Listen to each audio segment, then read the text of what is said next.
الحمد لله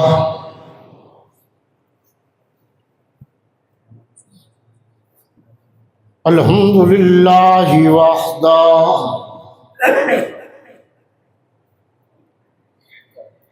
والصلاة والسلام على من لا نبي بعده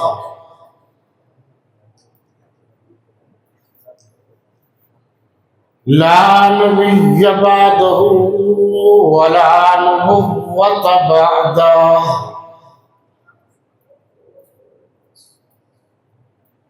ولا رسول بعده ولا رسالة بعده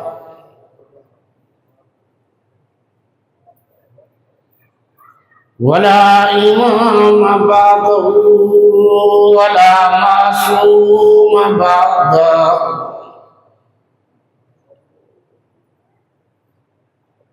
ولا أمة بعد أمتي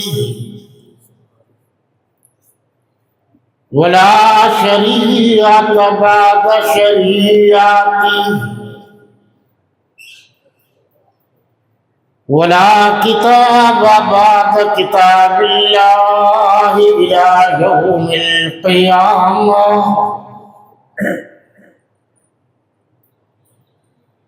والصلاة والسلام على آله وأصحابه الطيبين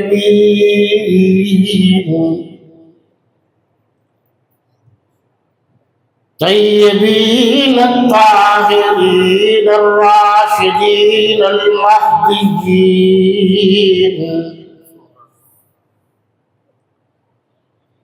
وعلى أزواجه وبناته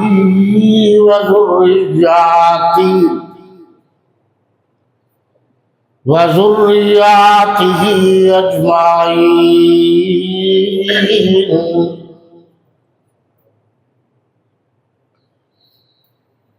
أما بعد فأعوذ بالله من الشيطان الرجيم. بسم الله الرحمن الرحيم.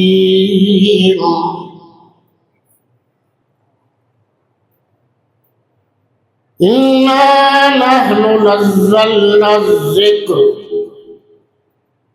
وإنا له لحافظون.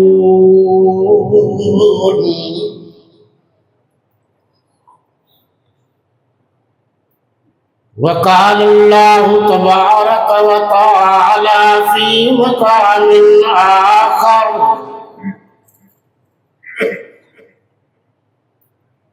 وإن كنتم في ريب مما نزلنا على عبدنا فأتوا بسورة من مثله وادعوا شهداءكم من دون الله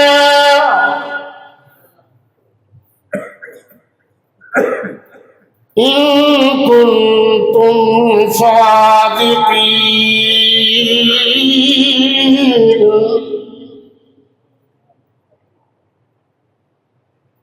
فإن لم تفعلوا ولم تفعلوا فاتقوا النار التي وقودها الناس والحجارة أعدت للكافرين.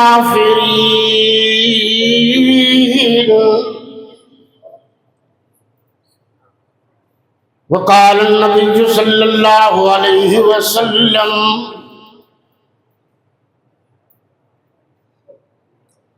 أنا مدينة العلم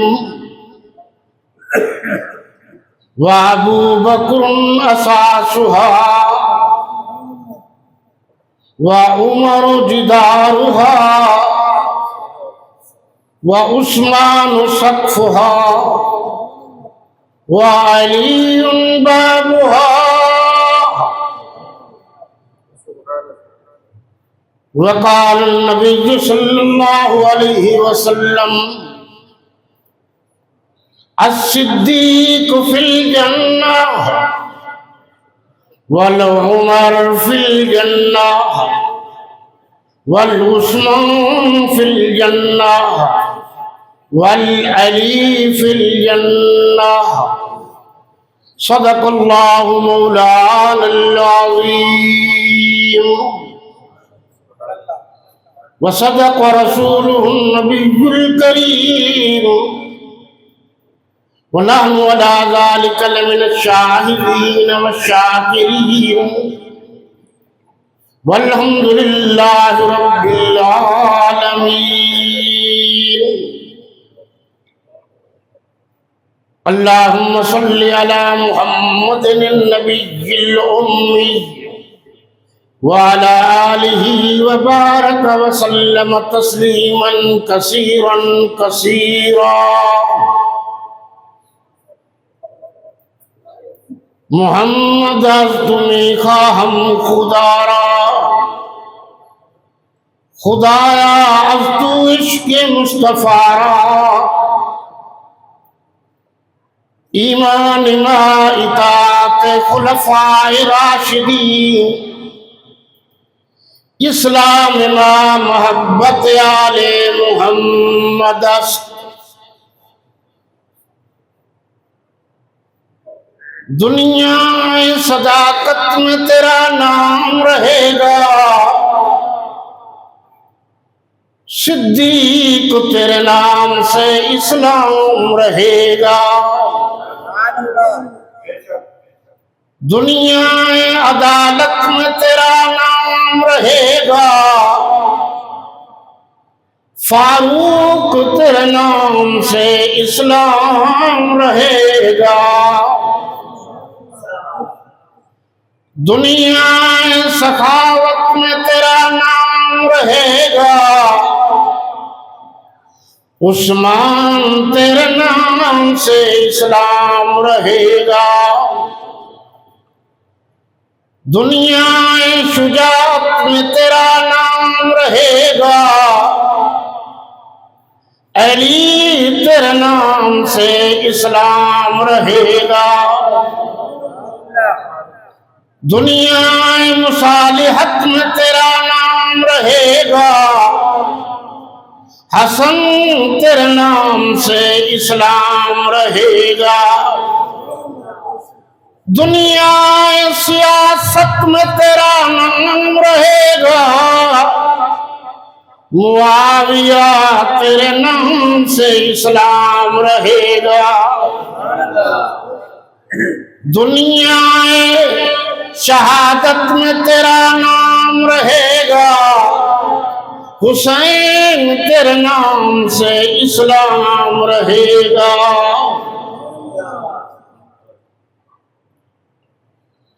شرفاء ملت اسلامیہ، رفقاء اہل سنت والجماعت، انتہائی قابل صد احترام سامعین و حاضرین و ناظرین، میرے وطن عزیز کے عزیز ترین دوستوں، ساتھیوں اور بھائیوں، پیرا غائب ملتان کے غیور و جسور و روشن ضمیر مسلمانوں، آج 15 مارچ 2026 کو تلاوت قرآن پاک کی تکمیل کے سلسلہ میں ہم سب جمع ہیں. تحریک مدح صحابہ پاکستان کے روح رواں قائد محترم ثانی شورش کاشمیری جناب ڈاکٹر خادم حسین ڈھلو صاحب کے حکم پر حاضری کا اعزاز حاصل کر رہا ہوں. آج کل وہ صاحب فراش ہیں، ہم سب دعا گو ہیں کہ اللہ تبارک و تعالی ان کو شفائے کاملہ عاجلہ مستمرہ نافعہ دائمہ عطا فرمائے۔ مجھ سے قبل تحریک کے مرکزی ترجمان انجینئر سید بھائی اشفاق احمد شاہ صاحب اپنے زرعی خیالات کا اظہار فرما رہے تھے۔ اس مختصر وقت میں میں نے صرف دو باتیں عرض کرنی ہیں۔ ایک تو یہ کہ جس طرح قرآن اللہ نے بھیجا تھا ہو بہو ویسے کا ویسے اب تک ہمارے ہاتھوں میں موجود ہے۔ میں تھوڑا سا تاریخی پلس منظر میں بھی جانا چاہوں گا، اور دوسری بات صرف یہ عرض کرنی ہے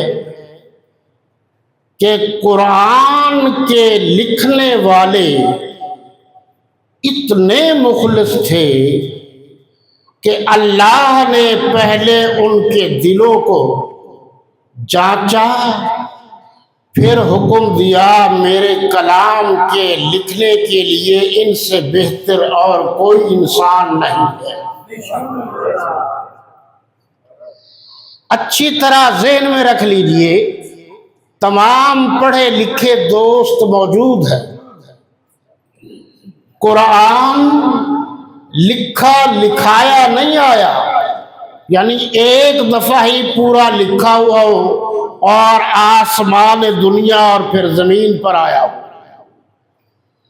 آسمان دنیا پر آیا، پھر ضرورت کے مطابق آیا۔ مکہ میں میرے آقا تھے، وہاں ضرورت ہوئی تو قرآن وہاں آیا۔ میرے نبی مدینہ میں تھے تو قرآن وہاں آیا۔ میرے آقا مکہ میں تھے تو پھر قرآن اس کی مطابقت سے آیا۔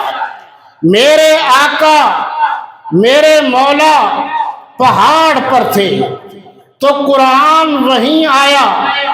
میرے آقا زمین پر تھے، عام زمین پر پیدل چل رہے تھے تو قرآن وہیں آیا۔ میرے آقا بدر میں تھے تو قرآن وہیں آیا۔ میرے نبی حنین میں تھے تو قرآن وہیں آیا۔ میرے نبی ام المومنین کے بستر پر تھے تو قرآن وہیں آیا۔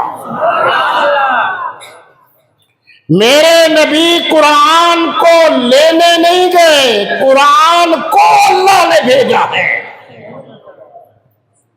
حضرت موسیٰ علیہ السلام کتاب لینے گئے، حضرت عیسیٰ علیہ السلام کتاب لینے گئے، مگر میرے نبی کتاب اللہ، کلام اللہ، کتاب برحق، کتاب صادق، کتاب امین، کتاب مبین، کتاب لا ریب فیہ، اللہ نے میرے نبی کے پاس بھیجا تاکہ دنیا والوں کو پتہ چل جائے کہ قرآن کا مقام اعلیٰ ہے، لیکن جس کے لیے جس پر اللہ نے قرآن بھیجا ہے وہ ساری کائنات میں اعلیٰ ہے، اور اللہ اور اس کے رسول کے حکم سے جن کو قرآن لکھنے کا کہا ہے وہ نبوت کے بعد ساری کائنات میں سب سے اعلیٰ ہے۔ میرے مسلمان بھائیوں، آپ مجھ سے بہتر جانتے ہیں کہ کسی گرجا گھر میں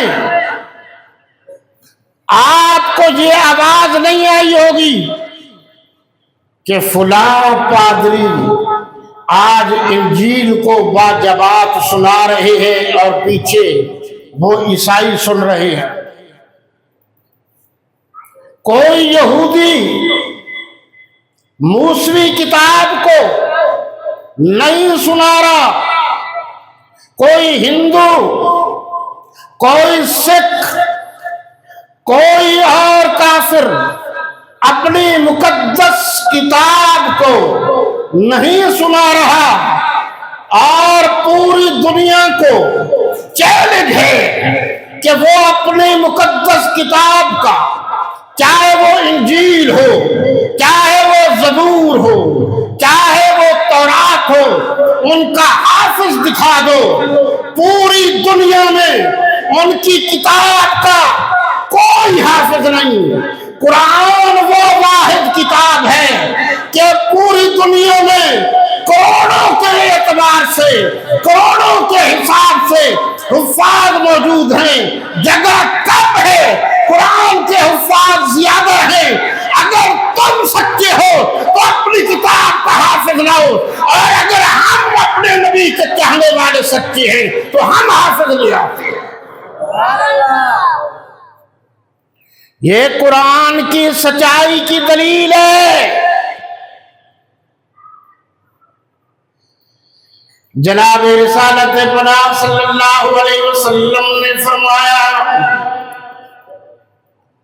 میرے یاروں، میرے وفاداروں، میرے حبداروں، میرے جانثاروں،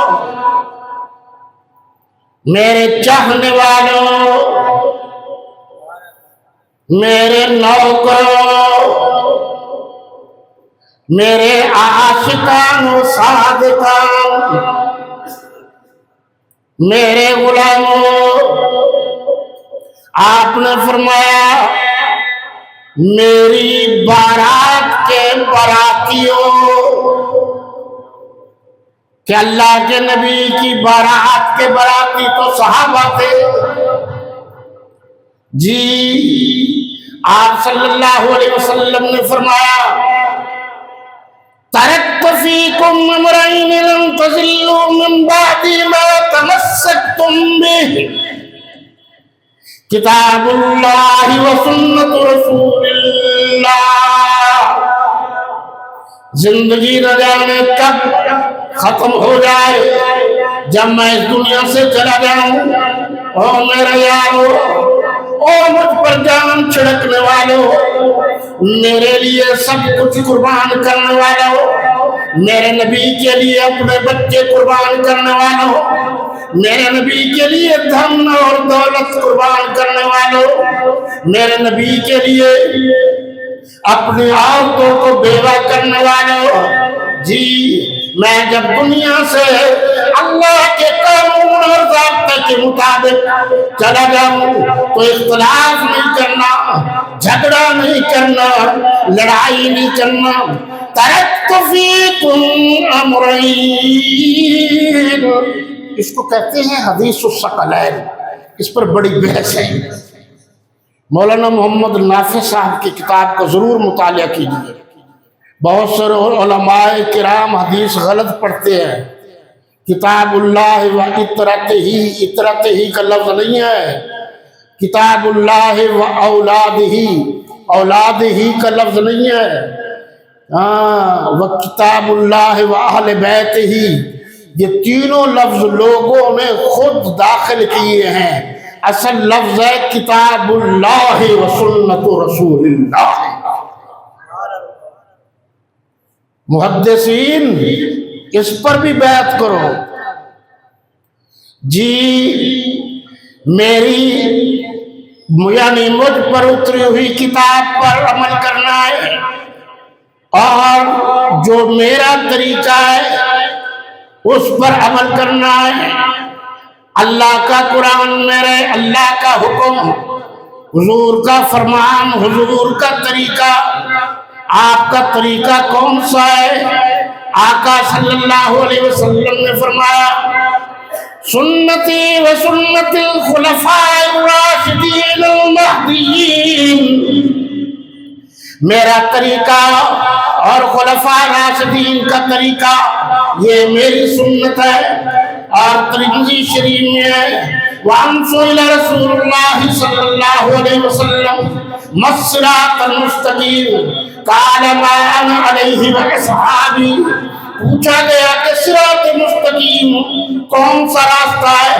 فرمایا جس پر میں اور میرے صحابہ چلے وہ سیدھا راستہ ہے۔ یہ حدیث میں موجود ہے۔ دنیا بھر کے علماء اس پر متفق ہے۔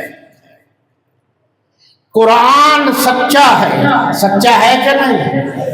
قرآن اول سے آخر تک سچا ہے۔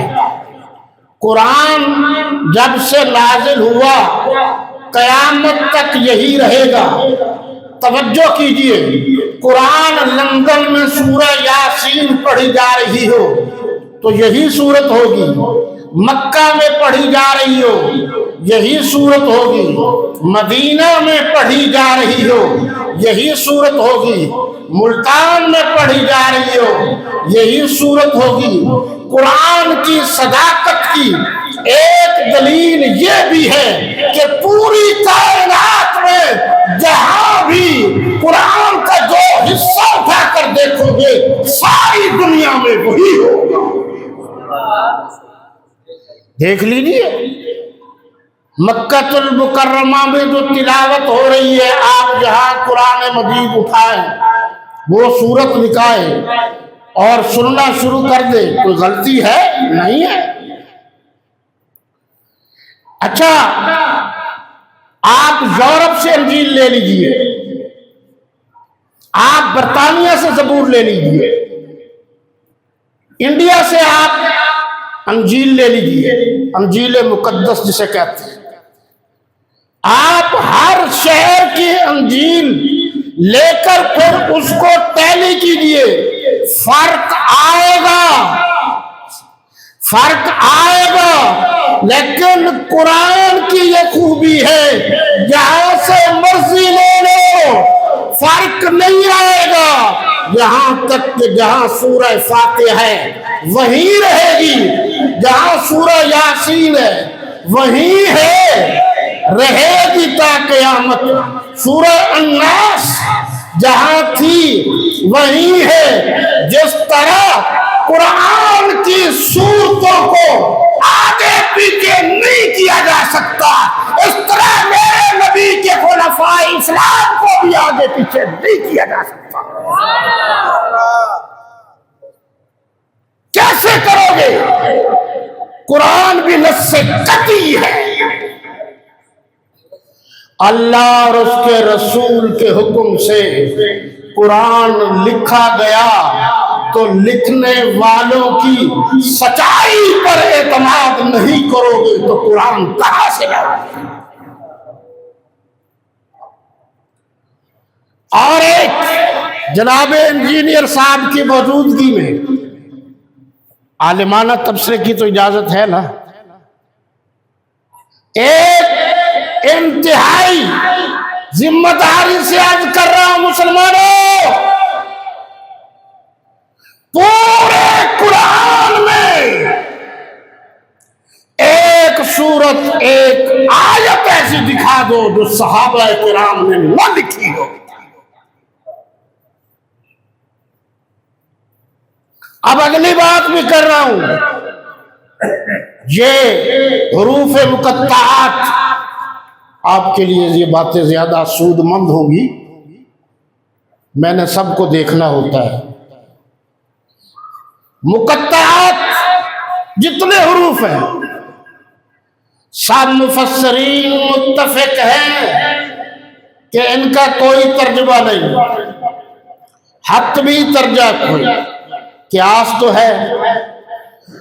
تو قرآن سب سے پہلے میرے نبی نے جن کو سنایا وہ صحابہ کرام تھے، میرے نبی کے مدرسے کے پہلے شاگرد صحابہ کرام تھے، اچھی طرح کان کھول کر سن لو،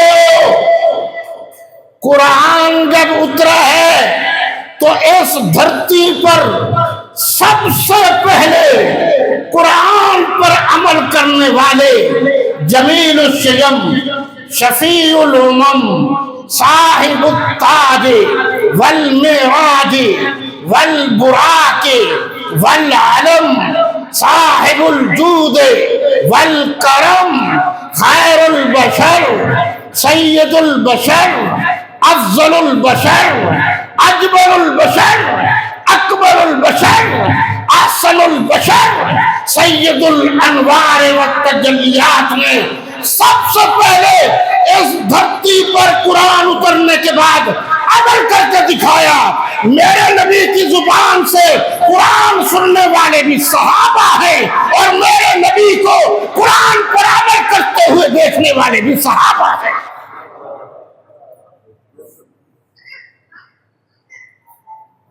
ہم تقریر نہیں کرتے، ہم پر تو حضرت نزول ہوتا ہے۔ آپ بتائیے، انصاف سے بتائیے، کیا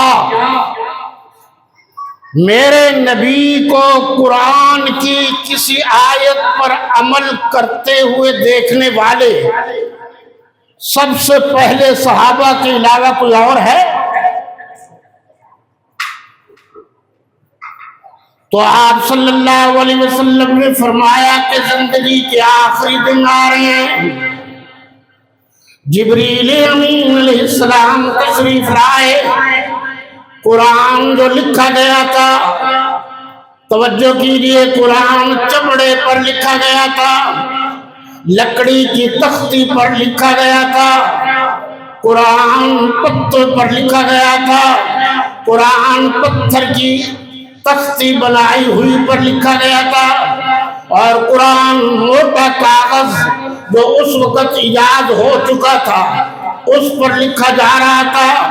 اللہ بتا رہے تھے میرے نبی پر قرآن اتر رہا تھا، جبریل امین علیہ السلام لا رہے تھے اور بتا رہے تھے کہ یہ سورت فلاں جگہ، یہ آیت فلاں جگہ، 17 یا 21 کاتبین قرآن تھے جو میرے نبی کی خدمت میں ہر وقت موجود رہتے تھے۔ اللہ کا حکم آتا تھا، میرے نبی ان کو بتاتے تھے اور وہ لکھتے جاتے تھے۔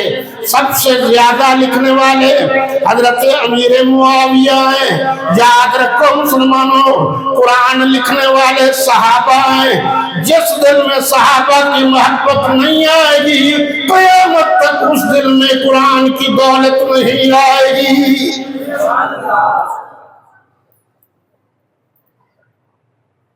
جناب ہمارے استاد حضرت علامہ عبدالستار توسوی رحمت اللہ تعالی علیہ فرماتے تھے، تسا بھگڑیاں لتاڑے، تسا چھوڑا چکرا نال گال کی، یہ ساڑھے نال گال کی۔ میری بھی وہی درخواست ہے کہ کیوں خواہ مخواہ گڑبڑ کرتے ہو؟ جس طرح توجہ ہے، جس طرح کافروں میں قرآن کا حافظ کوئی نہیں، اسی طرح جعلی لوگوں تم میں بھی تو قرآن کا حافظ کوئی نہیں۔ کبھی آپ نے سنا کہ فلاں مسجد میں وہ سنا رہے ہیں شبینہ؟ چلو وہ نہیں سی نفل والا شبینہ بھائی، یہ تراویح سنا رہے ہیں نہیں، پھر باتیں بھی کرتے ہیں کہ چونکہ حضرت عمر رضی اللہ تعالیٰ عنہ نے شروع کیا تھا تراویح باجماعت، اس لیے ہم نہیں پڑھتے۔ تو میں پوچھنا چاہتا ہوں، حضرت عمر کے بعد حضرت عثمان غنی نے حضرت عمر کے طریقے کو جاری رکھا یا بند کر دیا؟ پھر حضرت علی المرتضیٰ نے جاری رکھا یا نہیں؟ ان کی 5.5 سال خلافت ہے، انہوں نے تراویحیں پڑھائی ہیں یا نہیں پڑھائی؟ قرآن سنایا ہے یا نہیں سنایا؟ حضرت حسن نے تراویح پڑھی ہے یا نہیں پڑھی؟ حضرت حسین نے تراویح پڑھی ہے یا نہیں پڑھی؟ حضرت بی بی فاطمہ الزہرا نے تراویح پڑھی ہے یا نہیں پڑھی؟ تو جب سارے اہل بیت نے تراویح پڑھی ہے تو سب نے تراویح پڑھ کر ثابت کر دیا ہمارا مذہب وہی ہے تو حضرت عمر رضی اللہ عنہ کا۔ سبحان اللہ۔